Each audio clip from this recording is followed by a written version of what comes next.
Welcome to I Believe, where we talk about governance and philosophy in America.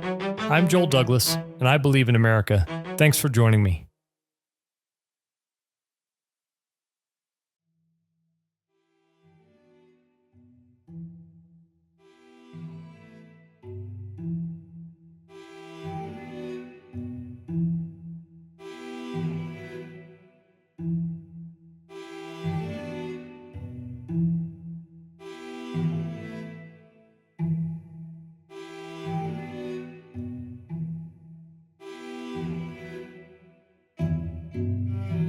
(2025) The president fires an FTC commissioner before her term is up.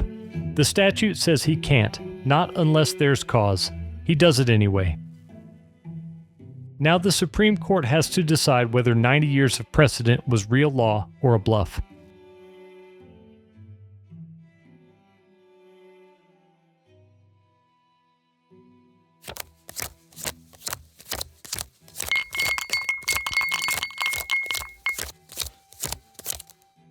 Act 1. The Wager. Players stare at each other across a poker table.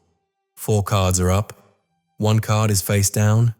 The last card decides everything, but nobody gets to see it until somebody commits. You can stare at the felt and pretend time is on your side, but the cost of waiting goes up anyway. You have to put in a bet to keep playing, and that bet keeps getting bigger. The pot grows, the pressure rises. Sooner or later, you have to act with incomplete information. New York City, late spring, 1789. George Washington took the oath on April 30th. He is the first president of the United States. He has duties. He has no government, no State Department, no Treasury, no War Department, no one to answer a foreign minister or respond to a crisis. The executive branch exists on paper.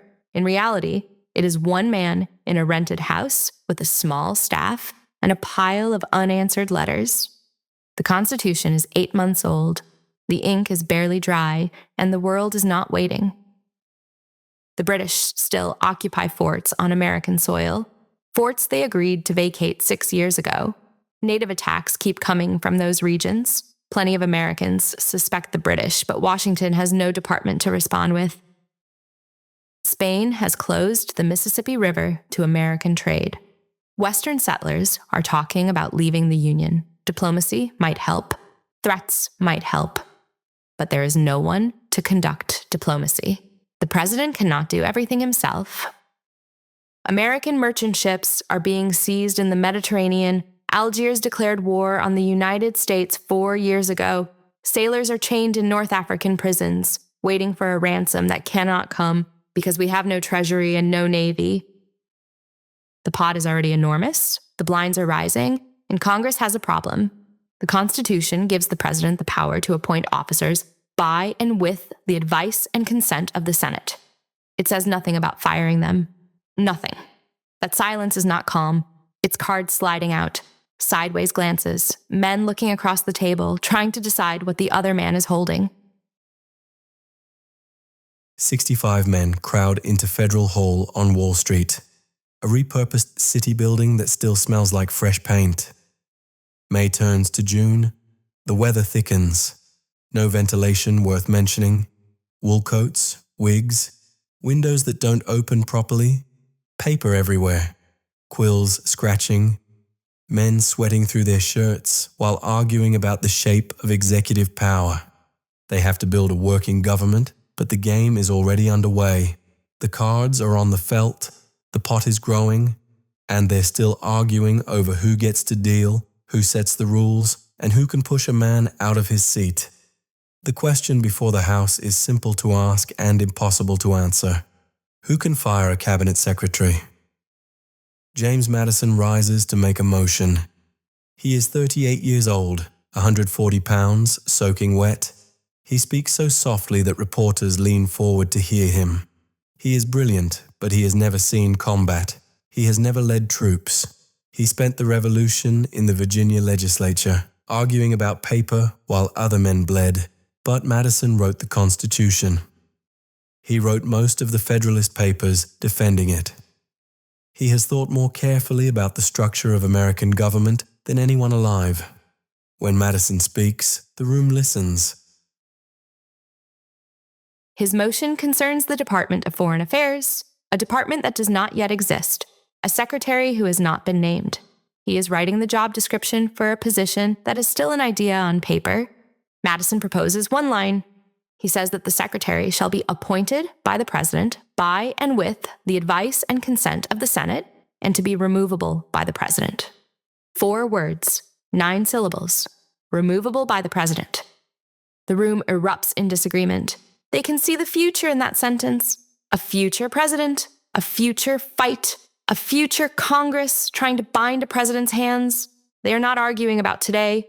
They are arguing about every president and every Congress that will ever follow. And they are terrified, but not of the same thing. To understand why the room erupts, you have to understand the ghost in it. That ghost is King George III. Theodoric Bland commanded cavalry in the Revolution. James Jackson of Georgia fought at Cowpens, Augusta, Savannah.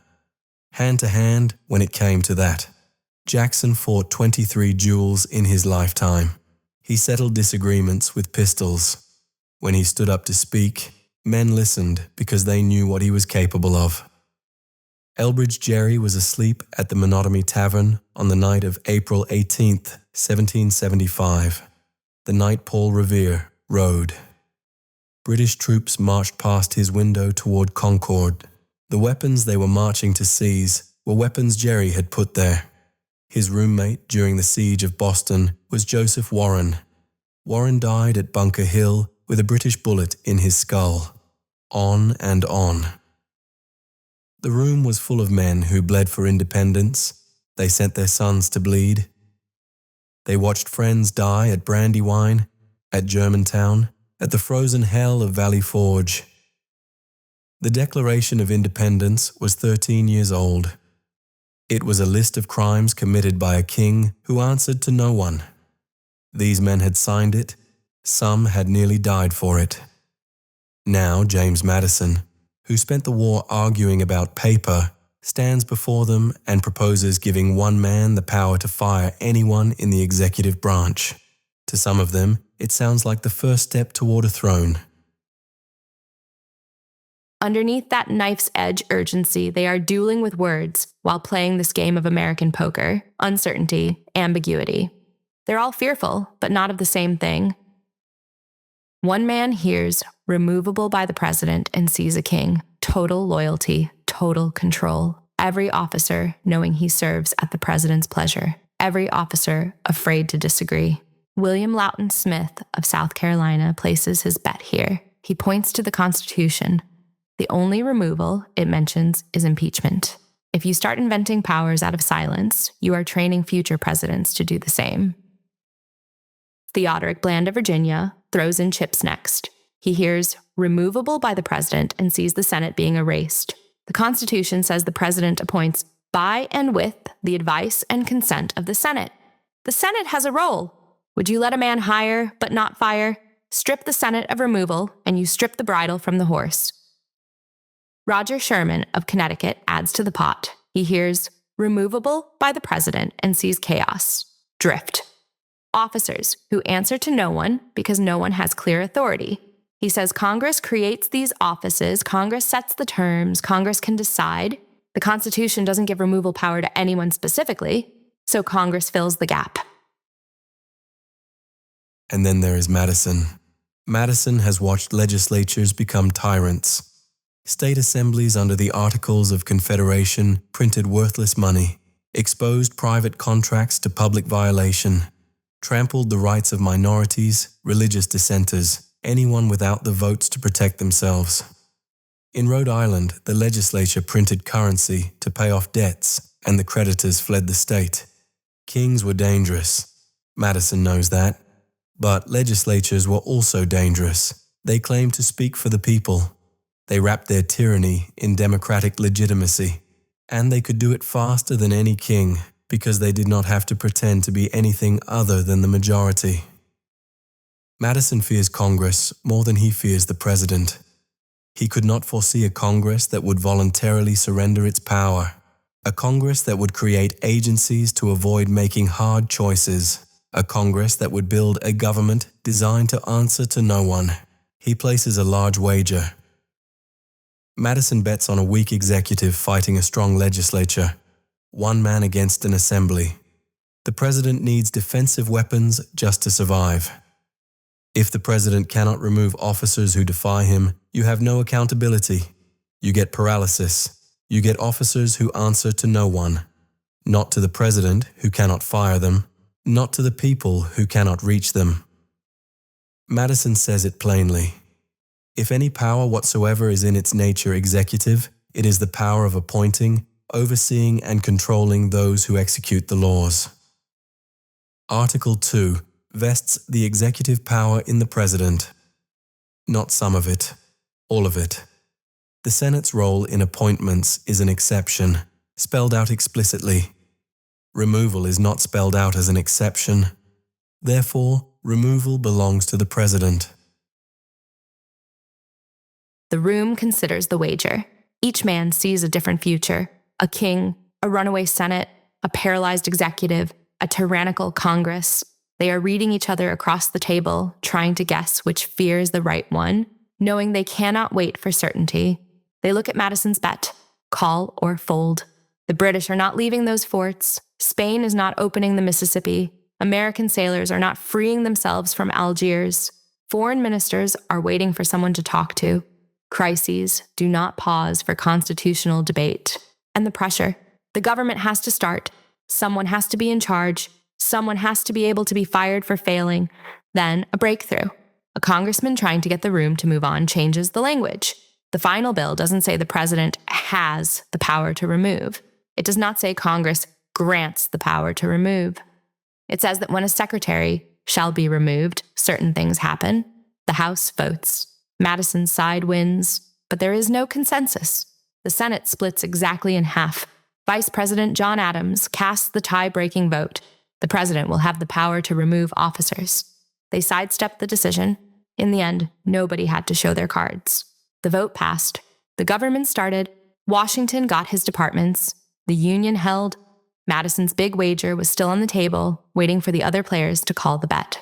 Madison's wager was a weak executive fighting a strong legislature. He couldn't imagine a world where Congress would want the president to be strong and unaccountable, where Congress would lay down and give away power, and presidents would take it, where the real threat was not a king or a legislature, but a machine that ran itself beyond the reach of elections. The cards stayed down in 1789. But then, 144 years later, someone finally called the bet.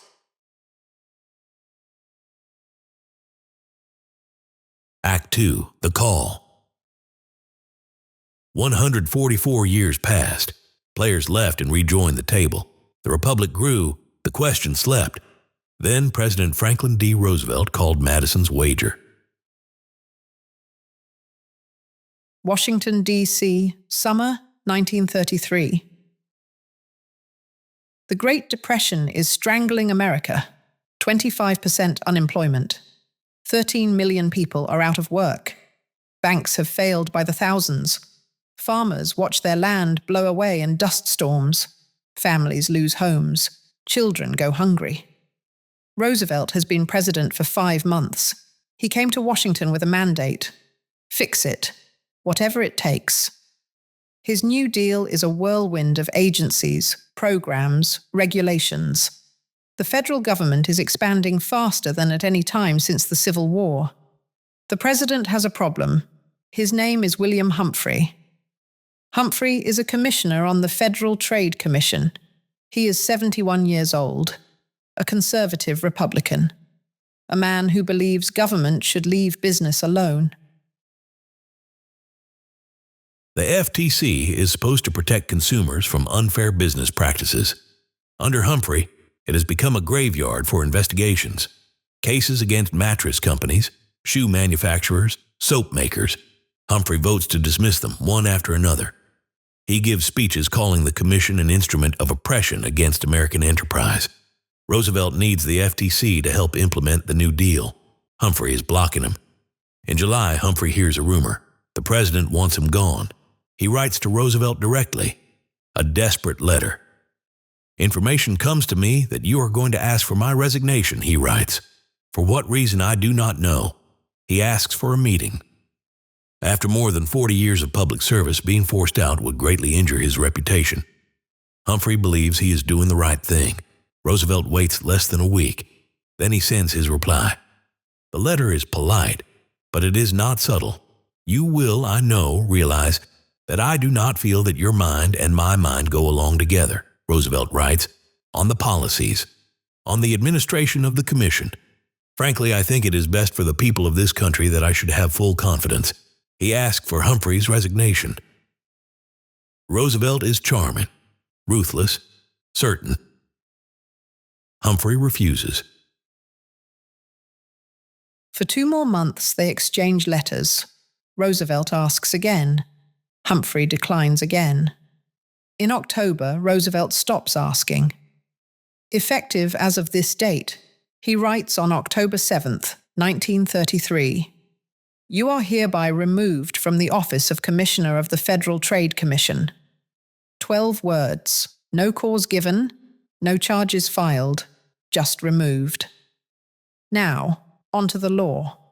A commissioner may be removed only for inefficiency, neglect of duty, or malfeasance in office. Roosevelt did not claim any of these. He simply said their minds did not go along together. Policy disagreement is not neglect of duty. Voting against investigations is not malfeasance. Roosevelt was firing Humphrey because Humphrey was in his way.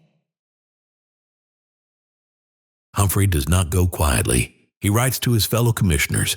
He tells them he is still a member of the FTC, ready and willing to exercise the powers of his office.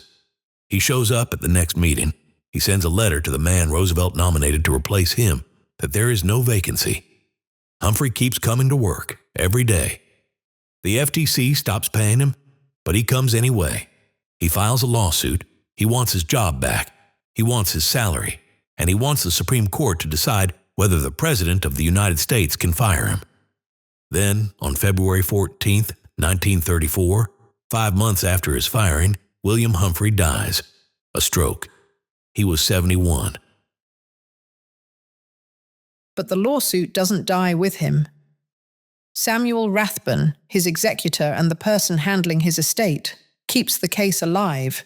He sues for back pay. For the salary the government owed Humphrey between his firing and his death. The real question is bigger than back pay. The real question is whether Roosevelt had the constitutional authority to fire him at all. This is where Madison's wager returns to the table. 9 years earlier, in 1926, the Supreme Court had seemed to settle the matter. President Woodrow Wilson fired a Portland postmaster. The postmaster sued for his salary. The case went all the way up. Chief Justice William Howard Taft wrote the opinion. Taft was the only man in American history to serve as both president and chief justice. He knew something about executive power. Taft ruled overwhelmingly for the president. The Constitution vests all executive power in the president, he wrote. The power to remove is a natural part of the power to appoint. If the president cannot fire his subordinates, he cannot ensure the laws are faithfully executed. The opinion ran over 70 pages. It reached back to Madison, to the decision of 1789. Taft declared that Madison had won. The president possesses unlimited power to remove executive officers. So when Humphrey's case reached the Supreme Court in 1935, Roosevelt's lawyers were confident. The president would win. End of story. Roosevelt had called Madison's bet. Show your cards. The court refused to show. They had one play left.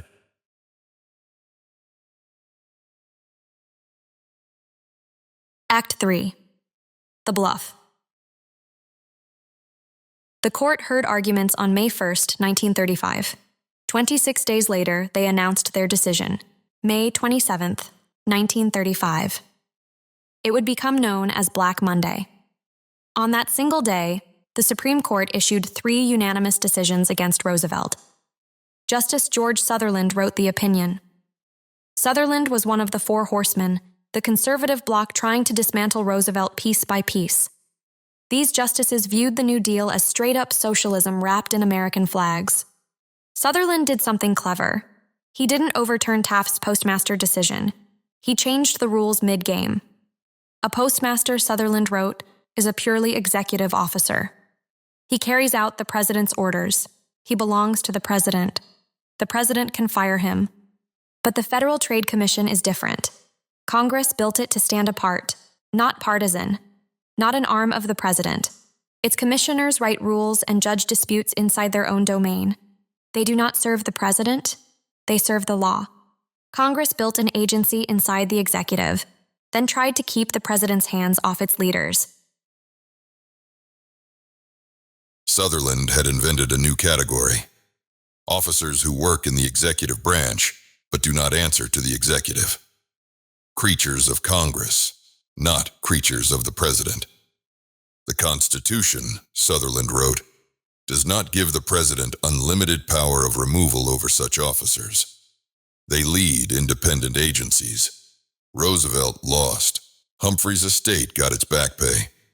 The court said presidents can fire purely executive officers at will, but that didn't apply to everyone in the executive branch.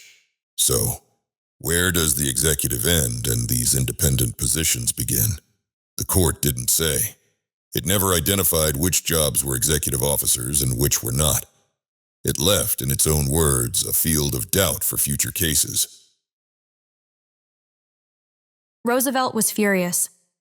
Black Monday felt like a personal attack. The decisions helped trigger his attempt to pack the Supreme Court with additional justices. That plan failed. But the battle between Roosevelt and the court reshaped American government. As for the wager Madison made in 1789, still on the table. Humphrey's case created a new category of government: independent agencies, leaders protected from presidential accountability. For 90 years, that rule held.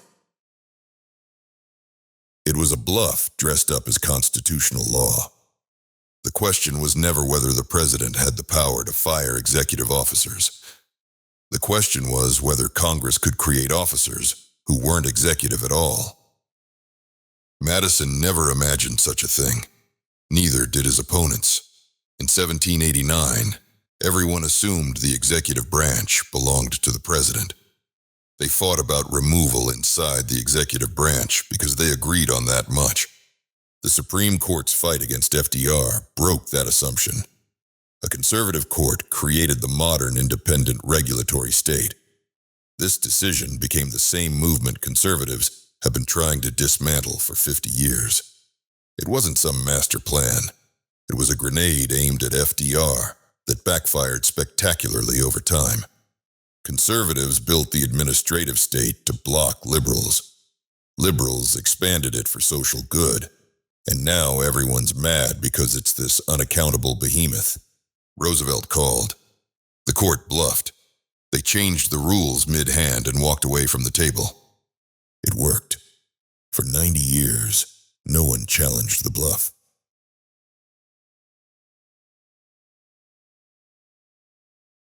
Act 4. The River. The river card is still face down, 4 cards up, 1 card hidden. That last card decides everything. This week, the river card is a Supreme Court case, Trump versus Slaughter.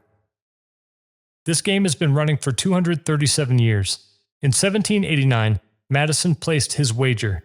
The House split, the Senate split. The last card stayed face down. In 1933, Roosevelt called the bet. He fired Humphrey and dared the court to stop him. Then a new player sat down. The 4 horsemen looked at Madison's bet, looked at Roosevelt's call, and said, "We're playing a different game now." It was a bluff, but it was also a new table. And for 90 years, everyone played by the new rules, until now. The case is Trump versus Slaughter. President Trump fired the leaders of independent agencies and said the Constitution gave him the power to do it. The agencies sued. The lower court said he couldn't. The Supreme Court agreed to decide. For the first time in 90 years, someone is calling the bluff, just like FDR in 1933. But it's more than that. Someone is saying, we're going back to the original table. Madison's table, the one where the cards have been face down since 1789. The river card is about to flip. Here's what we know. The Constitution says nothing about removal. Madison thought the president needed that power to survive. Chief Justice Taft agreed. The four horsemen didn't. 9 decades of precedent rest on a Chief Justice's attack on FDR. Here's what we don't know, what the original cards actually say. Madison made his wager in 1789. He bet that Congress was the threat. He may have been right about the Constitution. He may have been wrong about the future. He could not foresee a Congress that would voluntarily surrender its power. A Congress that would build agencies to avoid making hard decisions. A Congress that would create a government that answers to no one. In 1789, the river card stayed down. 237 years later, the Supreme Court's going to flip it. Will the court finally answer Madison's question, or will they find another way to leave the cards face down? Whatever they decide, the crux of this matter isn't Donald Trump, not Franklin Roosevelt. It's about every future president. The same court that just gave presidents near blanket immunity is about to hand them the power to fire any agency head at will, arming the next Democratic president with the exact same weapons. One day soon enough, a progressive in the Oval Office will wake up, look at the FBI, the EPA, the SEC, the Pentagon, and say, "Your mind and my mind do not go along together." It comes down to whether the Constitution means what it says. Article 2. Executive power shall be vested in a President of the United States of America. Who can the President fire? Let's see that river card. May God bless the United States of America.